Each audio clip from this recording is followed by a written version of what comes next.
Doctor Tisha. നമ്മൾ ഇന്ന് സംസാരിക്കാൻ പോകുന്നത് ബുദ്ധിശക്തിക്കും ബുദ്ധി വളർച്ചയ്ക്കും ആവശ്യമായിട്ടുള്ള ആഹാര പദാർത്ഥങ്ങൾ എന്തൊക്കെയാണ് എന്നുള്ളതാണ് ഈ വീഡിയോയിൽ നോക്കുന്നത്. നമ്മുടെ ശരീര വളർച്ച പോലെ തന്നെ വളരെ പ്രധാനപ്പെട്ടതാണ് ആ ഒരു ബ്രെയിൻ ഡെവലപ്മെന്റ് എന്ന് പറയുന്നത്. കുട്ടികൾക്ക് നമ്മൾ ആഹാരം കൊടുക്കുമ്പോഴത്തേക്കും ശ്രദ്ധിക്കേണ്ട കുറേ കാര്യങ്ങളുണ്ട്. വൈറ്റമിൻസും മിനറൽസും പോഷകങ്ങളും ഒക്കെ ന്യൂട്രീഷൻ റിച്ച് ആണോ എന്നുള്ളത് നമ്മൾ എല്ലാവരും നോക്കി കാണേണ്ടതാണ്. വളർന്നു വരുന്ന കുട്ടികളുടെ ആഹാര രീതി ശ്രദ്ധിക്കുക. അപ്പോൾ തന്നെ നിങ്ങൾക്ക് ആ ഒരു പഠനത്തിൽ മറ്റ് കാര്യങ്ങളിലുമൊക്കെ ആ ഒരു വ്യത്യാസം കണ്ടുവരും. ബുദ്ധിശക്തിക്ക് ആവശ്യമായിട്ടുള്ള ഒരുപാട് ആഹാര രീതികളുണ്ട്. അതുപോലെ തന്നെ ശരീര വളർച്ചയ്ക്കും മറ്റൊരു ഇമ്മ്യൂണിറ്റി പ്രതിരോധ ശേഷി നമ്മൾ ഉണ്ടാക്കിയെടുക്കുകയാണെന്നുണ്ടെങ്കിൽ ഒട്ടുമിക്ക രോഗങ്ങളെയും നമ്മുടെ ആ ഒരു ശരീരം ചെറുത്ത് നിൽക്കാനായിട്ടുള്ള ഒരു കഴിവ് ഉണ്ടായി വരാറുണ്ട്. സോ ഇതിൽ നമ്മൾ 10 ആയിട്ടാണ് ഡിവൈഡ് ചെയ്ത് പറയുന്നത്. പ്രധാനപ്പെട്ട നമുക്ക് ഈസിലി അവൈലബിൾ ആയിട്ടുള്ള ആഹാര പദാർത്ഥങ്ങളാണ് നമ്മൾ ഈ വീഡിയോയിൽ പറയുന്നത്. ഓരോന്നായിട്ട് നമുക്ക് നോക്കാം. അതിൽ ഏറ്റവും പ്രധാനപ്പെട്ടത് കുട്ടികൾക്ക് വേണ്ടിയിട്ടുള്ളതാണ് നമ്മളിവിടെ ഉണ്ടാക്കിയിട്ടുള്ളത്. എങ്കിലും മുതിർന്നവർക്ക് മറ്റ് ആരോഗ്യങ്ങളോ പ്രശ്നങ്ങളൊന്നും ഇല്ല എങ്കിൽ തീർച്ചയായിട്ടും ഈ ആഹാരങ്ങളെ ഡയറ്റിൽ ഉൾപ്പെടുത്താം. ഏറ്റവും പ്രധാനപ്പെട്ടതും ഫസ്റ്റ് നമുക്ക് പറയാൻ പറ്റുന്നതും നെയ്യാണ്, ഗീ. കുട്ടികളിലെ ആ ഒരു എനർജി ഊർജം നിലനിർത്തി കൊണ്ടുപോകാനായിട്ട് ഈ ഒരു നെയ്യ് സേവിക്കുന്നതിലൂടെ സാധിക്കുന്നതാണ്. ആ ഒരു ബ്രെയിൻ സെൽസിൻ്റെ ഡെവലപ്മെൻറ്റിന് നല്ല രീതിയിൽ ഹെൽപ്പ് ചെയ്യുകയും ഷാർപ്പനായിട്ടുള്ള മെൻറ്റൽ അക്യൂറ്റി ഉണ്ടാക്കിയെടുക്കാനും തീർച്ചയായിട്ടും പ്രൊമോട്ട് ചെയ്യുന്നവയാണ് ഈ ഒരു ഗീ എന്ന് പറയുന്നത്.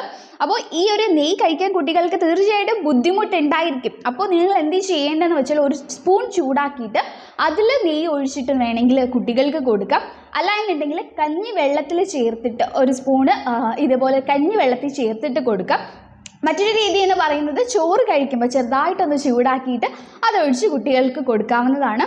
സെക്കൻഡ് വൺ എന്ന് പറയുന്നത് ലിക്വറൈസ് എന്ന് പറയും. ഇരട്ടി മധുരം, എഷ്ടി മധു എന്നൊക്കെ വിളിക്കും. എല്ലാവരും കണ്ടിട്ടുണ്ടായിരിക്കും. അതിൻ്റെ ഉപയോഗം ആർക്കും അറിയില്ലെങ്കിലും എല്ലാവരും കോമൺ ആയിട്ട് കണ്ടിട്ടുള്ള ഒരു സംഭവം തന്നെയായിരിക്കും. ഇതെന്താ ചെയ്യാന്ന് വെച്ചാൽ ബ്രെയിനിൻ്റെ ഫംഗ്ഷനെ ബൂസ്റ്റ് ചെയ്യാനായിട്ട് ഹെൽപ്പ് ചെയ്യും. അതുപോലെ അതിന് മറ്റൊരു പ്രധാനപ്പെട്ട യൂസ്, മുതിർന്നവർക്കും ഇത് ഉപയോഗിക്കാവുന്നതാണ്. എങ്ങനെയാണെന്ന് വെച്ചാൽ നമുക്ക് ഏജ് ഒക്കെ ആകുമ്പോൾ പെട്ടെന്ന് മെമ്മറി ലോസ് ഒക്കെ ഉണ്ടാവില്ലേ, ആ ഒരു കണ്ടീഷൻ ഉണ്ടാവാതിരിക്കാൻ ആ ഒരു മെമ്മറി ലോസ് സ്ലോ ഡൗൺ ചെയ്യാനായിട്ട് ഹെൽപ്പ് ചെയ്യുന്നതാണ് ഈ ഒരു ഇരട്ടി മധുരം. മറ്റ് അസുഖങ്ങളും ഒന്നും ഇല്ല എന്നുള്ളവർക്ക് സേവിക്കാൻ പറ്റുന്ന ഒരു ഓപ്ഷനാണ്. ഇമ്മ്യൂണിറ്റിക്ക് ഏറ്റവും ബെസ്റ്റ് ആയിട്ടുള്ള ഒരു ഓപ്ഷനാണ്. നമുക്ക് പെട്ടെന്ന് ഉണ്ടാകുന്ന ഒരു ചുമ, പനി ഒക്കെ തന്നെ കുട്ടികളിൽ നിയന്ത്രിച്ച് കൊണ്ടുപോകാനായിട്ട് നല്ല രീതിയിൽ ഹെൽപ്പ് ചെയ്യും. സോ ഇത് നിങ്ങൾക്ക് എല്ലാ ദിവസവും കൊടുക്കണം എന്നില്ല. ആഴ്ചയിൽ ഒരു 3 ദിവസം കൊടുക്കാം. തേനിൻ്റെ ഒപ്പം ചേർത്തിട്ട് കൊടുക്കാവുന്നതാണ് കുട്ടികൾക്ക്. നെക്സ്റ്റ് വൺ എന്ന് പറയുന്നത് വിഷുവിൻ്റെ സമയത്തൊക്കെ മാത്രം എല്ലാവരും ഉപയോഗിച്ച് കാണുന്നതാണ് ഈ ഒരു നെയ് കുമ്പളങ്ങ എന്നൊക്കെ പറയും. അല്ലാണ്ട് അധികം ആരും ഉപയോഗിച്ച് കാണാറില്ല. അതിൻ്റെ ഉപയോഗം അറിയാത്തത് കൊണ്ടാണോ എന്ന് അറിയില്ല. വളരെ തുച്ഛമായ കാശിന് തന്നെ ഇത് കിട്ടുന്നതാണ്, പക്ഷെ ആരും ഉപയോഗിച്ച് കാണാറില്ല. ഈ ഒരു കുമ്പളങ്ങ എന്ന് പറയുന്നത് ഏറ്റവും ബെസ്റ്റ് ആയിട്ടുള്ള ഒരു ഓപ്ഷനാണ്. എനർജി ബൂസ്റ്റ് ചെയ്യാനും അതുപോലെ മെൻ്റൽ ഹെൽത്തിനും മൈൻഡ് ഷാർപ്പൻ ചെയ്യാനും ഒക്കെ നല്ലൊരു ഓപ്ഷനാണ്. ഈ പഠിച്ചുകൊണ്ടിരിക്കുന്ന കുട്ടികളിലൊക്കെ നമ്മൾ കൊടുക്കുകയാണെന്നുണ്ടെങ്കിൽ അവരുടെ ഇൻ്റലിജൻസ് ഡെവലപ്പ് ചെയ്തെടുക്കാനായിട്ട് നല്ല രീതിയിൽ ഹെൽപ്പ് ചെയ്യും. ആയുർവേദത്തിൽ കൂശ്മാണ്ഡ രസായനത്തിലൊക്കെ തന്നെ ഒരു പ്രധാന ഘടകമാണ് ഈ ഒരു കുമ്പളങ്ങ എന്ന് പറയുന്നത്. സോ അത് നിങ്ങൾക്ക് വേണമെന്നുണ്ടെങ്കിൽ കുട്ടികൾക്ക് ജ്യൂസായിട്ട് കൊടുക്കാം. അല്ല നിങ്ങൾ കിച്ചടിയൊക്കെ വെക്കില്ലേ, ആ രീതിയിലൊക്കെ കൊടുക്കാവുന്നതാണ്. കുട്ടികൾക്ക് മുതിർന്ന ആൾക്കാർക്കും കഴിക്കാം കേട്ടോ. നെക്സ്റ്റ് വൺ എന്ന് പറയുന്നത് എള്ളാണ്. എള്ള് പല ടൈപ്സ് ഉണ്ട്. കറുപ്പുണ്ട്, വെള്ളയുണ്ട്, ബ്രൗൺ ഉണ്ട്. പക്ഷേ ഏറ്റവും ബെസ്റ്റ് എന്ന് പറയുന്നത് കറുത്ത എള്ളാണ്. സ്ത്രീകൾക്കും ഈ ഒരു എള്ള് നല്ലൊരു ഓപ്ഷനാണ്. മറ്റ് അസുഖങ്ങളൊന്നും ഇല്ല എന്നുണ്ടെങ്കിൽ, സ്ത്രീകൾക്ക് മറ്റ് എൻഡോമെട്രിയം സംബന്ധിച്ച അസുഖങ്ങളൊന്നും ഇല്ല എന്നുണ്ടെങ്കിൽ കാൽഷ്യം റിച്ച് ആയിട്ടുള്ള ഈ ഒരു എള്ള് നല്ല രീതിയിൽ നമ്മുടെ ശരീരം ഇമ്മ്യൂണിറ്റി ആയിക്കോട്ടെ, ബ്രെയിൻ ഡെവലപ്മെൻറ്റ്, എല്ലാ ശരീര വളർച്ചയ്ക്കൊക്കെ നല്ല രീതിയിൽ ഹെൽപ്പ് ചെയ്യുന്നതാണ്. ഈ ഒരു എള്ള് എങ്ങനെ കുട്ടികൾക്ക് കൊടുക്കാമെന്ന് വെച്ചാൽ ഡേറ്റ്സ് ഇല്ലേ, ഡേറ്റ്സിൻ്റെ കൂടെ ചേർത്തിട്ട് നമ്മൾ സ്നാക്സ് ഒക്കെ കൊടുത്തേച്ച് വിടുമ്പോഴത്തേക്കും ആഴ്ചയിൽ 3-4 ഡേയ്സ് ഒക്കെ ഈ ഒരു ഡേറ്റ്സിൻ്റെ അകത്ത് വെച്ച് ഈ ഒരു എള്ള് അകത്ത് വെച്ചിട്ട് കൊടുത്തേച്ച് വിടാവുന്നതാണ്. നല്ലൊരു ഓപ്ഷനാണ്. കുട്ടികൾക്ക് ഇങ്ങനെ കൊടുത്താൽ അവർ കഴിക്കും. എള്ളായിട്ട് കൊടുക്കുമ്പോൾ കഴിച്ചില്ല എങ്കിൽ നിങ്ങൾക്ക് ഇങ്ങനെ കൊടുക്കാവുന്നതാണ്. നെക്സ്റ്റ് ഒമേഗ 3 എല്ലാവർക്കും അറിയുന്നതാണ്. എല്ലാവരും പറയുന്നതാണ് ഈ ഒരു ഒമേഗ 3 ഫാറ്റി ആസിഡ്സ് ഭയങ്കര ബെസ്റ്റാണ്. ആരോഗ്യത്തിനായാലും ബ്രെയിൻ ഡെവലപ്മെൻറ്റ് ഒക്കെ തന്നെ ബെസ്റ്റാണെന്ന് പറയാറുണ്ട്. തീർച്ചയായിട്ടും ഒമേഗ 3 ഇല്ലാണ്ട് ഒരു ബുദ്ധിശക്തിയുടെയും വീഡിയോ നമുക്ക് പറയാൻ പറ്റില്ല. അത്രയ്ക്ക് ഇമ്പോർട്ടൻ്റ് ആണ് ഈ ഒരു ഒമേഗ 3. ഒമേഗ 3 ഏതിലൊക്കെ അടങ്ങിയിട്ടുള്ളതെന്ന് എല്ലാവർക്കും അറിയാം. എന്തൊക്കെയാണ്? ചാള, മത്തി, വാൾനട്ട്, നട്ട്സ്, അതുപോലെ തന്നെ കോഡ് ലിവർ ഓയിൽ, ഇവയൊക്കെ തന്നെ ഒമേഗ 3 റിച്ച് ആണ്. ചാളയും മത്തിയും കുട്ടികൾക്ക് ഇഷ്ടപ്പെടുന്നില്ല എന്നുണ്ടെങ്കിൽ നിങ്ങൾക്ക് വേണമെന്നുണ്ടെങ്കിൽ വാൾനട്ടും നട്ട്സും അങ്ങനെ ബദാം അങ്ങനെയൊക്കെയുള്ള രീതി കൊടുക്കാം. പക്ഷേ എങ്കിലും ചാളയും മത്തിയിലുമാണ് അതിൻ്റെ ഒരു കണ്ടന്റ് ഏറ്റവും കൂടുതൽ അടങ്ങിയിട്ടുള്ളതെന്ന് നമുക്ക് പറയാൻ പറ്റും. സോ അത് നിങ്ങൾ ശ്രദ്ധിക്കുക. കുട്ടികൾക്ക് അവർ വളർന്നു വരുന്ന കുട്ടികൾക്കൊക്കെ IQൻ്റെയും ഒക്കെ പ്രശ്നമുള്ളവർക്ക് ഈ ഒരു omega-3 അടങ്ങി റിച്ച് ആയിട്ടുള്ള ആഹാര രീതി കൊടുക്കാവുന്നതാണ്. നെക്സ്റ്റ് വൺ എന്ന് പറയുന്നത് നെല്ലിക്കയാണ്. വൈറ്റമിൻ സി റിച്ച് ആണെന്ന് എല്ലാവർക്കും അറിയാം. മറ്റ് കാര്യങ്ങൾ എന്തൊക്കെയാണ് അതിൽ അടങ്ങിയിട്ടുണ്ടെന്ന് എല്ലാവർക്കും അറിയില്ല. അപ്പോൾ അതിൽ അടങ്ങിയിട്ടുള്ള എന്തൊക്കെയാണ് ഫൈറ്റോന്യൂട്രിയൻസും അതുപോലെ ആൻറ്റി ഓക്സിഡൻസും അടങ്ങിയിട്ടുള്ളത്. ഈ ഒരു ആൻറ്റി ഓക്സിഡൻസ് ഒരുപാട് ഹെൽത്ത് വീഡിയോസിൽ എല്ലാവരും കേട്ടിട്ടുണ്ടായിരിക്കും.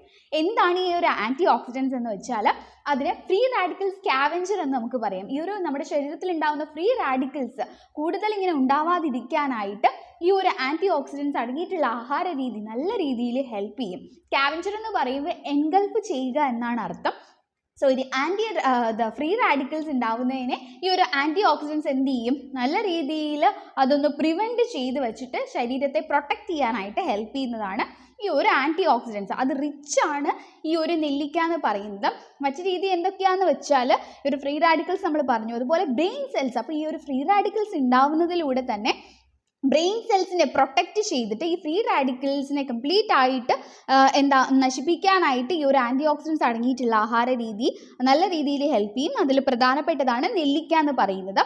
ആയുർവേദത്തിൽ ചവനപ്രാശം എല്ലാവരും കേട്ടിട്ടുണ്ടായിരിക്കും ഈ ഒരു ചവനപ്രാശത്തെ പറ്റിയിട്ട്. ഈ ഒരു ചവനപ്രാശത്തിൻ്റെ പ്രധാന ഒരു കണ്ടന്റ് നെല്ലിക്കയാണ്. നെല്ലിക്ക മാത്രമല്ല, ഒരുപാട് മരുന്ന് അതിൽ അടങ്ങിയിട്ടുണ്ട്. പക്ഷേ ശരിക്കും ഈ പ്രതിരോധ ശേഷി കുട്ടികളിൽ ഉണ്ടാക്കിയെടുക്കാനായിട്ട് നല്ലൊരു മാർഗം എന്ന് പറയുന്നതാണ് ഈ ഒരു ആയുർവേദത്തിൽ ചവനപ്രാശം എന്ന് പറയുന്നത്. അത് ഉണ്ടാക്കുന്ന രീതിയൊക്കെ തന്നെ ഡിഫറെൻ്റ് ആണ്. ഒരുപാട് ആയുർവേദ മരുന്നുകൾ ചേർത്തിട്ടാണ് ഇത് ഉണ്ടാക്കുന്നത്. സോ അത് കുട്ടികൾക്ക് 1 സ്പൂൺ രാവിലെ ആഹാരത്തിന് ശേഷം കൊടുക്കാവുന്നതാണ്. ഇതിൻ്റെ ഡൈജഷൻ പ്രശ്നമൊന്നും ഇല്ലാത്ത കുട്ടികൾക്ക് ഈ ഒരു ലേഹ്യം കൊടുത്തിട്ട് ഒരു ഗ്ലാസ് പാലും കൊടുക്കാം. ആ ഒരു രീതിയിൽ കൊടുക്കാം. അല്ല ഡൈജഷൻ പ്രശ്നമുള്ളവർക്കാണെന്നുണ്ടെങ്കിൽ ജസ്റ്റ് ആ 1 സ്പൂണ് ലേഹ്യം മാത്രം കൊടുത്താൽ മതി. ഈ ഒരു ലേഹ്യത്തിൽ എന്തൊക്കെയാണ് അടങ്ങിയിട്ടുള്ളതെന്ന് വെച്ചിട്ട് ഒരുപാട് മരുന്നുകളുണ്ട്. നെയ്യ്, നെല്ലിക്ക, മുന്തിരി, ഗോക്ഷുര, ജീവന്തി, അമൃതബാല, വിൽവ, അങ്ങനെ കുറേ അടങ്ങിയിട്ടുണ്ട്. നെക്സ്റ്റ് എന്ന് പറയുന്നത് പീനട്ട് ബട്ടർ ആണ്. പീനട്ട് എന്ന് പറയുന്നത് നിങ്ങൾക്ക് എല്ലാവർക്കും അറിയാം. പക്ഷെ നിലക്കടലയിൽ എന്താണ് അടങ്ങിയിട്ടുള്ളതെന്ന് വെച്ചാൽ വൈറ്റമിൻ ഇ റിച്ച് ആണ്. വൈറ്റമിൻ ഇ മാത്രമല്ല, ഒരു ഹെൽത്തിനും ഇമ്മ്യൂണിറ്റിക്കും നല്ല രീതിയിൽ ഹെൽപ്പ് ചെയ്യുന്നതാണ് ഈ ഒരു നിലക്കടല എന്ന് പറയുന്നത്. ഈ ഒരു പീനട്ട് ബട്ടർ നിങ്ങൾക്ക് വീട്ടിലുണ്ടാക്കാം. സിമ്പിളാണ് സംഭവം. എങ്ങനെയാണെന്ന് വെച്ചാൽ അതിൻ്റെ തൊലിയൊക്കെ കളഞ്ഞിട്ട് നല്ലപോലെ വറുത്ത് ഒരു മിക്സി ജാറിലെടുത്ത് ഈ വറുത്തതെല്ലാം കൂടെ തട്ടിയിട്ട് ഒരല്പം തേനും കൂടെ ചേർത്ത് ഒരു നുള്ളു ഉപ്പും കൂടെ ഇട്ടിട്ട് നല്ലപോലെ ഗ്രൈൻഡ് ചെയ്ത് മിക്സ് ചെയ്ത് എടുക്കുമ്പോഴത്തേക്കും ക്രഷ് ചെയ്ത് എടുത്തുകൊണ്ടിരിക്കുക. എന്നാലേ ആ ഒരു അവസാനം ആ ഒരു പരുവം കിട്ടുള്ളൂ. ഇത് നിങ്ങൾക്ക് സ്റ്റോർ ചെയ്തിട്ട് കുട്ടികൾക്ക് ബ്രെഡിൻ്റെയും ചപ്പാത്തിൻ്റെയും ഒക്കെ കൂടെ കൊടുക്കാൻ പറ്റുന്നതാണ് ഈ ഒരു പീനട്ട് ബട്ടർ. പിന്നെ എന്തൊക്കെയാണെന്ന് വെച്ചാൽ മിൽക്ക്, എഗ്ഗ്.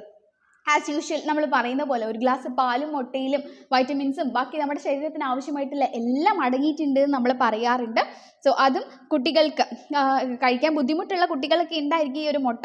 പക്ഷെ അതും കൊടുക്കുക. നിങ്ങളുടെ കുട്ടികളുടെ ആ ഒരു ഹെൽത്തിന് വേണ്ടിയിട്ട് എല്ലാം വൈറ്റമിൻസ് ആണ്, റിച്ച് ആണ്, അതുപോലെ പ്രോട്ടീൻസ് എല്ലാം അടങ്ങിയിട്ടുണ്ട്. സോ അത് നിങ്ങൾ കൊടുക്കാവുന്നതാണ്. ബാക്കി എന്താണെന്ന് വെച്ചാൽ ഫ്രൂട്ട്സും വെജിറ്റബിൾസും ആസ് യൂഷ്വൽ നമ്മൾ പറയാറുള്ള പോലെ തന്നെയാണ്. വെജിറ്റബിൾസിൽ ലീഫി വെജിറ്റബിൾസ് ആണ് ഏറ്റവും ഇമ്പോർട്ടൻറ്റ്. വൈറ്റമിൻ സി അടങ്ങിയിട്ടുള്ള ഫ്രൂട്ട്സും നിങ്ങൾ ശ്രദ്ധിക്കുക. ബ്രൊക്കോളി, ചീര, അതൊക്കെ നിങ്ങൾ ശ്രദ്ധിക്കുക. വൈറ്റമിൻ സി റിച്ച് ആയിട്ടുള്ള നാരങ്ങ, നെല്ലിക്ക, ഓറഞ്ച് ഇവയും നിങ്ങളുടെ കുട്ടികൾക്ക് കൊടുക്കുക. നമ്മൾ കുട്ടികൾക്ക് കെയർ കൊടുക്കുന്നത് പോലെ തന്നെയാണ് ഈ ഒരു ആഹാര രീതി എന്ന് പറയുന്നത്. ആഹാരത്തിനും അതിൻ്റേതായ ഒരു ഇമ്പോർട്ടൻ്റ് ഉണ്ട്. ഇത് കുട്ടികൾക്ക് മാത്രമല്ല, മറ്റ് ആരോഗ്യ പ്രശ്നങ്ങളൊന്നും ഇല്ല എന്നുണ്ടെങ്കിൽ എല്ലാ മുതിർന്നവർക്കും കഴിക്കാവുന്നതാണ്. ആ ഒരു ഓർമ്മയ്ക്കും കോൺസെൻട്രേഷനും സ്ട്രെസ്സൊക്കെ റിലീഫ് ചെയ്യാനും ഇത്തരം ആഹാര രീതി നല്ല രീതിയിൽ ഹെൽപ്പ് ചെയ്യുന്നതാണ്. സോ ആ കാര്യങ്ങളൊക്കെ ശ്രദ്ധിക്കുക. വീഡിയോ ഇഷ്ടപ്പെട്ട ലൈക്ക് ചെയ്യുക, സബ്സ്ക്രൈബ് ചെയ്യുക. താങ്ക്